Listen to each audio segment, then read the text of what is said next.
America prides itself in doing big things, stretching a railroad across the continent, storming the beaches of Normandy, landing a man on the moon, building highways and the infrastructure for the internet.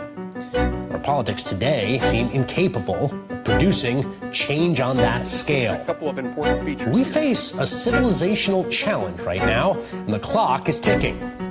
If we don't radically transform our economy away from fossil fuels in the next decade, we are courting climate catastrophe. We are facing a national crisis. This is about American lives. The Green New Deal is a vision for reinventing American society around a new vision of a carbon-free economy that works for everyone. Is it a fantasy or the beginnings of a new historical pivot point? The answer is unfolding right now before our eyes. This is All in America, the Green New Deal, with Alexandria Ocasio-Cortez. Good evening from the Bronx, New York. I'm Chris Hayes. We are here at the Albert Einstein College of Medicine, which is part of the Montefiore Health System. I was actually born in this very hospital here in the Bronx. And the year I was born, 1979, 40 years, if you're doing the math in your head, there were 338 parts per million of atmospheric carbon dioxide in the world. In 1989, that's 10 years later, it's also the birth year of the congresswoman who represents this very district. It was up to 355 parts per million. And as of 2017, it was 405 parts per million. What do those numbers mean? We'll put it this way. That 405 parts per million is the highest in recorded history in ice core records dating all the way back 800,000 years. Okay? And here's the other thing. Half of all the carbon emissions that we have put in the air as a society have happened in the last 30 years, when we basically knew what we were doing. So, in 2018, the UN scientists issued a report, and they basically said, we have to get on this problem. If we'd gotten on it earlier, it would have been easy. If we started in 1979, we could have cut a little bit every year, or if we started in 1989 or 1999, but we didn't, and now we're here, and what we have to do to avoid the most catastrophic effects of climate change is to cut emissions in half in 12 years. 12 years. That's the project we've been tasked with by the Earth that we inhabit. There is an urgency felt like never before in a rising generation of Americans and across the world who realize that the clock is ticking and getting close to running out. And into the vacuum has come a bold new policy proposal that might be the most controversial thing in American politics at the moment, and you've probably heard about it. It's called the Green New Deal.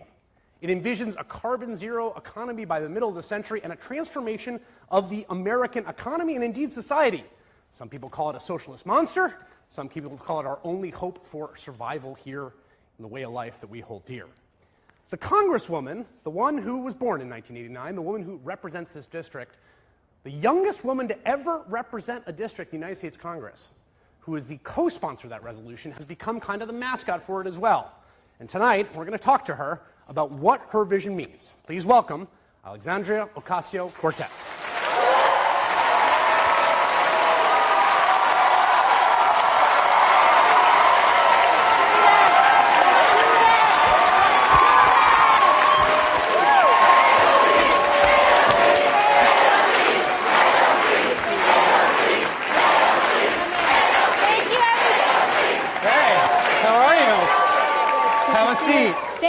Thank you. It's a real hostile crowd. This is going to be tough.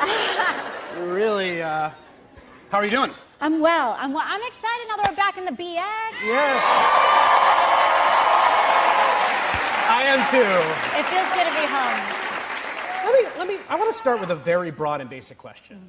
And it's something I ask a lot of politicians, which is, how did you get your politics? Why do you have the politics you have?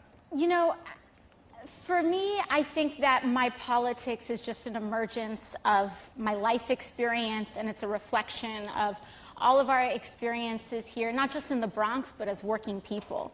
You know, I come from, in some ways, since I'm Puerto Rican, I'm first generation, 500th generation. You know, that's a whole other issue. But to grow up to a first-generation New York family on my mom's side, on my dad's side, he was born in the South Bronx, to working parents, and to live the American dream. You know, my dad started a small business. My mom, she cleaned houses to get me through school. And to also experience the other half of that, which in 2008, where you can do everything right and have it all taken away at the same time. And what happens in that case? And to me, when all of that happened, it became very important that, and in my framework and my belief, that we not just have a wealthy society, but that we have a moral society. What happened in 2008? What was that experience? Well, so in the fall of 2008, as we all know, the markets crashed, and my father also passed away from lung cancer. And all of a sudden, overnight, I was the daughter of a single mom with a younger brother, and we had to work our way through that situation. We're on the brink of foreclosure. Our home was about to be taken away. I started working in restaurants. And so for me, as an economics graduate in the wake of the recession, I decided that I needed to go back home to the Bronx and that I needed to work in education, advocacy, and organizing. But just economically speaking, that wasn't enough. So I also worked in restaurants. And it was in that experience, being shoulder to shoulder with undocumented busboys and chefs, with children, people my age that were basically in the same exact situation. So many of the people that I worked with were college graduates who had a parent pass away or someone in their family struck with an enormous medical issue. And it really became clear from that experience that our issues and our economic issues are systemic, and they're not an accident. They're a result of an economic system that enriches the few in enormous amounts at the cost of the working class and middle class. You come out of the gate, you represent this district here in the Bronx and Queens. People got all sorts of issues, all sorts of issues. And the first big issue you're doing is a Green New Deal. That's right. So why this issue, front and center, first thing? What connects you to this? So this issue is not just about our climate. First and foremost, we need to save ourselves, period.